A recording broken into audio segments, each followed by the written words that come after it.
from Block 1. I'm about to discuss the four major components of a polygraph machine. First is pneumograph. Ang pneumograph is yaka-design siya para i-detect ang mga changes in respiration sa usa ka subject. Ang pneumograph is composed ng two major components. First is pneumograph chest assembly and second is pneumograph recording unit. Ang purpose ng pneumograph chest assembly is amo inisin na ibutang sa chest. Ang second, ang purpose ng recording unit is nga doon makita ang mga results kung may mga changes sa respiration ng subject. Ang pneumograph is consist ng two assembly. Pneumo 1 is thoracic, is ibutang siya sa chest or sa dubdob ng subject. Ang pneumo 2 is ibutang siya sa abdominal part ng subject. Sa pneumograph is may pagkatawag na rubber convoluted tube. Ang pneumograph tube itself, ang purpose na nini is para mag-expand and mag-contract sa pagginhawa ng subject. Ang beaded chain is another component ng pneumograph assembly. It is used to fix in place siya sa convoluted tube. Ang recording pen unit is consist siya ng 2 ka 5 inches recording pen. Ang centering knob is gigamit siya para mapasentro or mapagitna ang pen.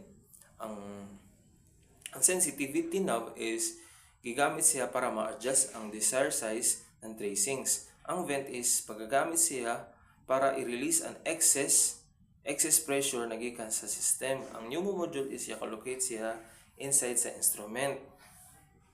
Inside sa instrument na nag-receives ng reactions by the corrugated tube and iya palihukon ang pen para i-record ang reactions sa chart. Nature of pneumograph pattern. Ang respiratory pattern sa chart ng pneumograph tracing is ga-compose siya ng expiration and inspiration strokes with usual amplitude ng 1/2 to 3/4 inch.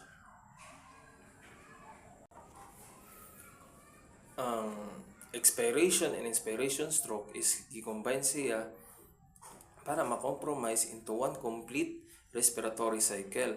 Ang pneumograph tracing is classified siya either normal or abnormal. Kung age 1 year old, ang respiration rate is dapat 20 to 40. Kung 1 to 2 years old is 25 to 35 ang respiration rate. Kung 2 to 5 years old is 25 to 30 ang respiration rate. Kung 5 to 12 years old, ang respiration rate is 20 to 25. Kung 12 years and above, ang respiration rate is 12 to 20. Proceed kita sa cardiosphygmograph. Ang cardiosphygmograph is yaka-design siya to detect changes in cardiovascular activity sa subject.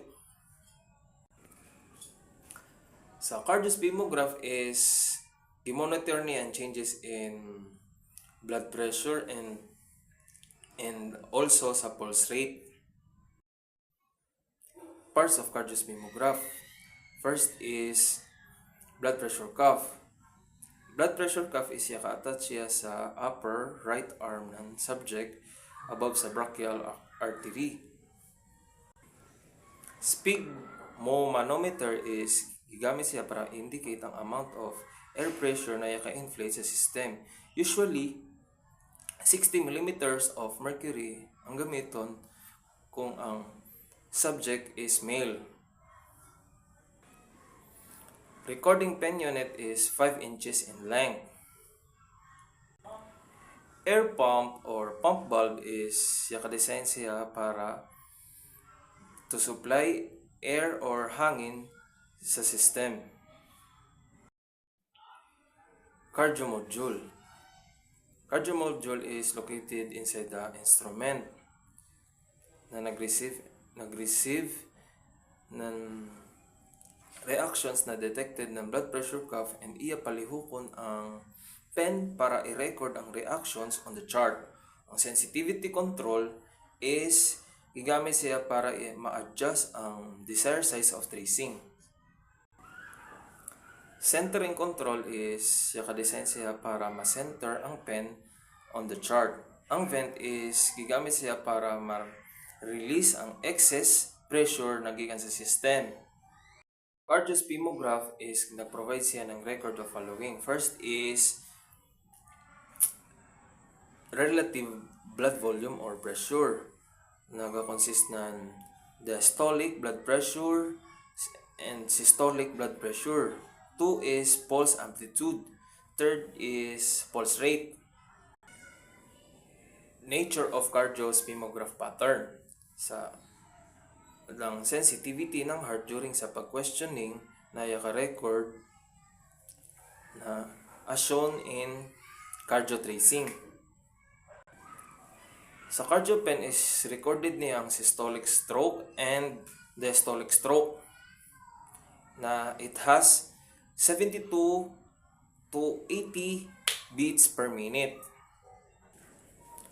Kung ang blood pressure is normal, ang systolic is under 120.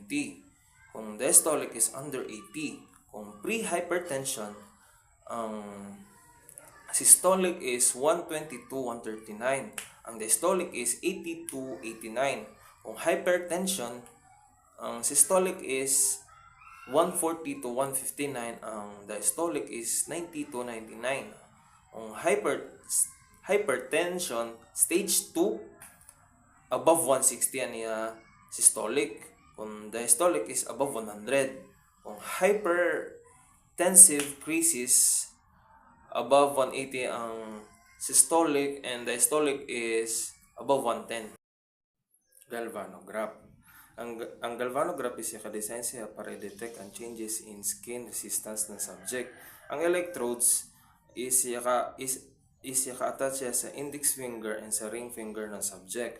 Ang electrodes amuinin siyan daluyan ng kuryente or electrical current na i-attach sa subject. Ang galvanometer unit is nag-provides ng recording unit sa variation sa flow ng electrical current within sa subject.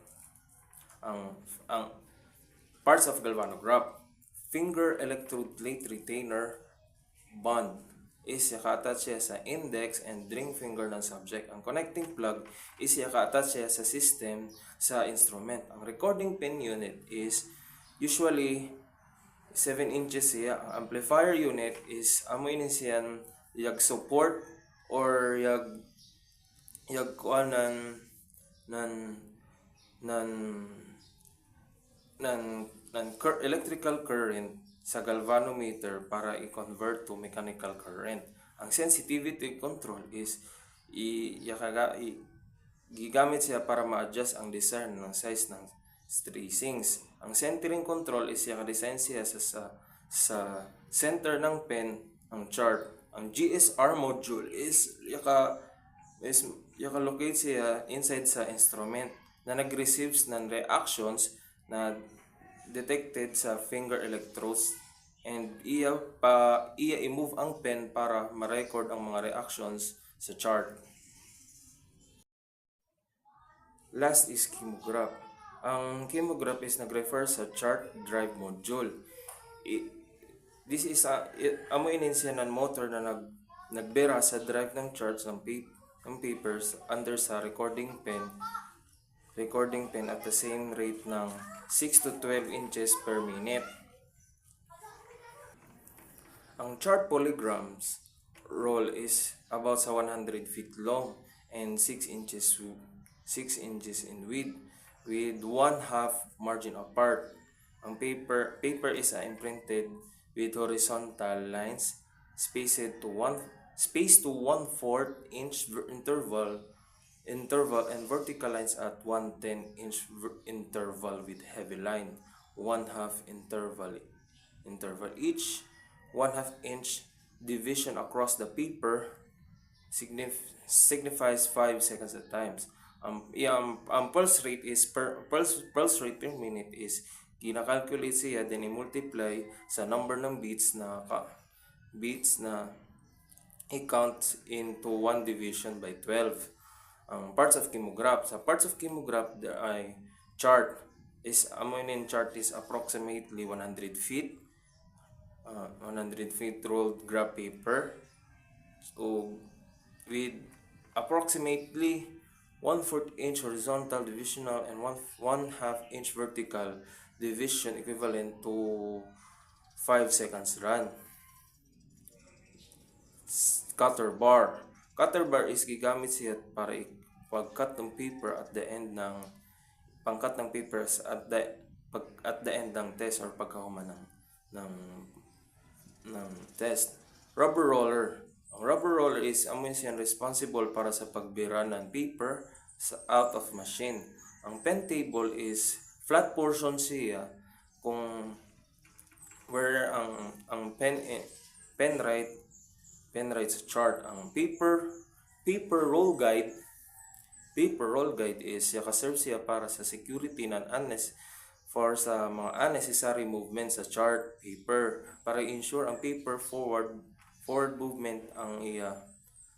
movement without shaking. Ang synchronous motor is siya nagpatakbo sa chart paper as into uniform rate speed yon pantay o normal ang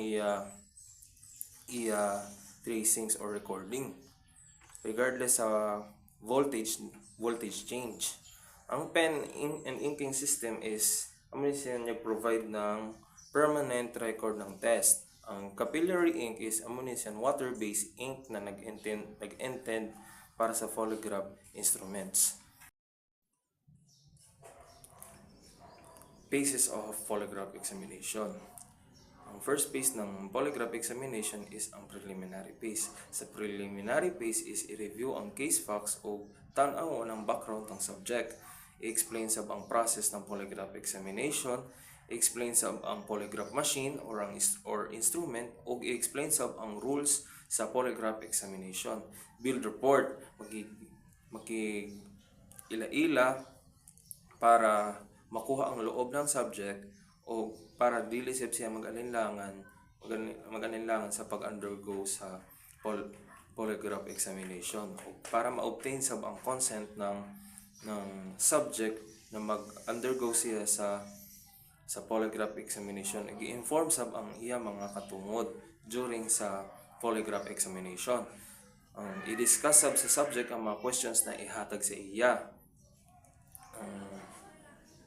Second phase is testing phase.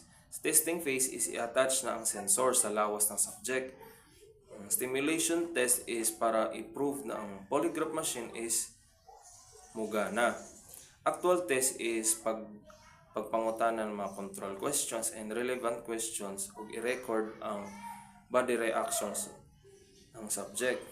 Third phase is post-test phase. Sa post-test phase is evaluate ang mga charts kung may mga physiological changes ba within sa subject ug i-compare sa bang reactions to relevant versus control questions sa subject.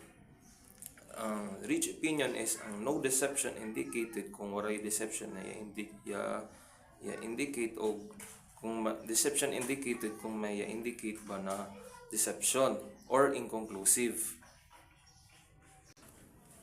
That's all. Thank you.